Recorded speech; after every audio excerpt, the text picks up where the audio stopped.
Assalamualaikum warahmatullahi wabarakatuh.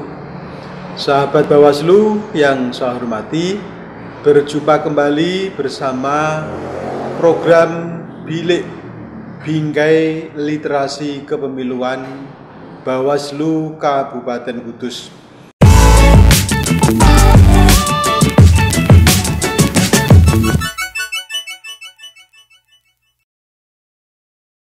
Sahabat Bawaslu yang saya hormati, kali ini kita akan menyampaikan terkait dengan Islam dan demokrasi.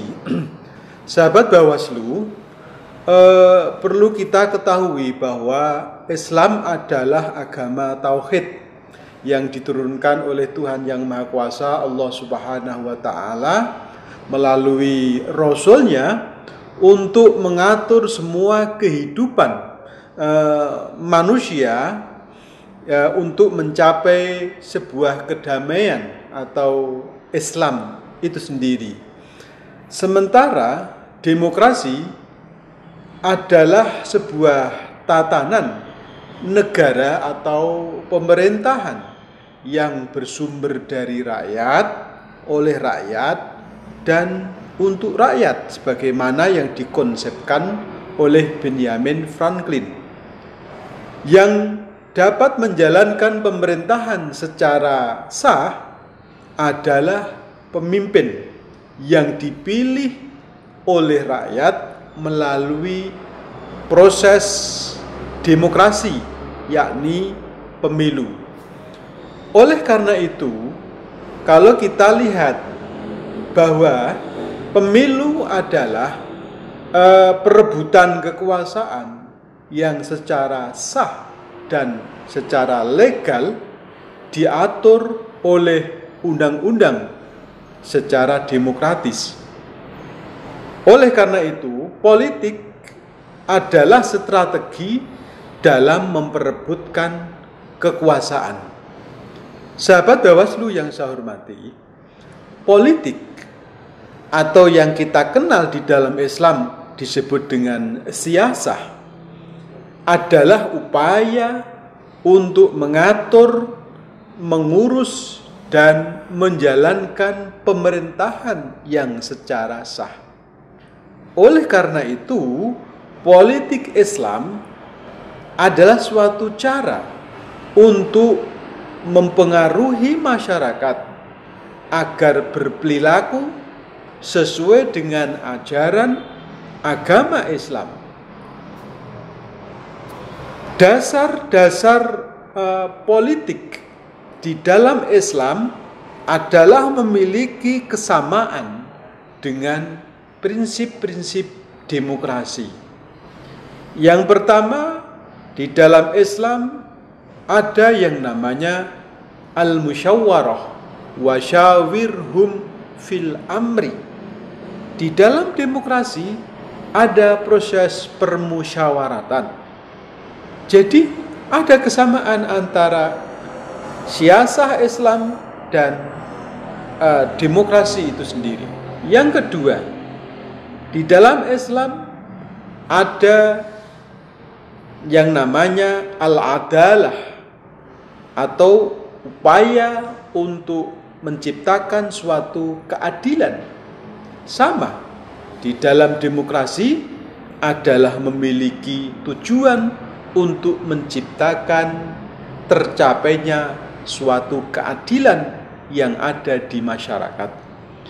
Di dalam siyasah Islam atau politik Islam dikenal ada istilah al-hurriyah atau kebebasan.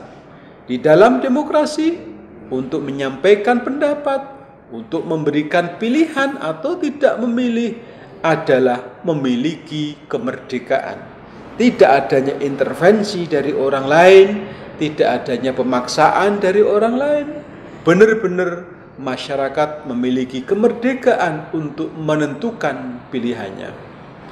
Di dalam siyasah Islam, kita mengenal yang namanya al-musyawwah atau memiliki prinsip persamaan hak antara laki-laki dan perempuan, antara disabilitas Orang yang memiliki keterbatasan juga memiliki hak yang sama di dalam menentukan pilihannya dalam demokrasi. Sahabat Bawaslu yang saya hormati, agama Islam mengatur kehidupan manusia agar menjadi hidup yang teratur dan terarah di dalam berbagai aspek kehidupan. Maka demokrasi sebagai sistem perebutan kekuasaan yang diatur menurut undang-undang untuk mendapatkan masyarakat yang teratur dapat menjalankan pemerintahan secara terarah sehingga terciptanya suatu keamanan, keadilan, dan kesejahteraan di dalam masyarakat. Oleh karena itu, kalau kita membicarakan tentang Islam dan demokrasi, pada prinsipnya adalah memiliki maqasid atau tujuan yang sama, yakni di dalam Islam mengatur tentang kehidupan kemasyarakatan, khususnya terkait dengan mengatur pemerintahan. Demikian pula di dalam demokrasi adalah usaha dan upaya dalam proses perebutan kekuasaan yang diatur menurut undang-undang sehingga pemimpin yang terpilih mendapatkan legitimasi dan pengakuan dari masyarakat. Oleh karena itu, sahabat Bawaslu, kita tidak perlu memperdebatkan perbedaan antara Islam dan demokrasi. Pada prinsipnya, keduanya adalah sama, memiliki tujuan yang sama, yakni kembali kepada masyarakat untuk tercapainya kehidupan yang dinamis, yang harmonis, yang aman, tentram, dan terwujudnya suatu kesejahteraan. Demikian yang dapat saya sampaikan. Terima kasih atas segala perhatian. Wal afu minkum. Assalamualaikum warahmatullahi wabarakatuh.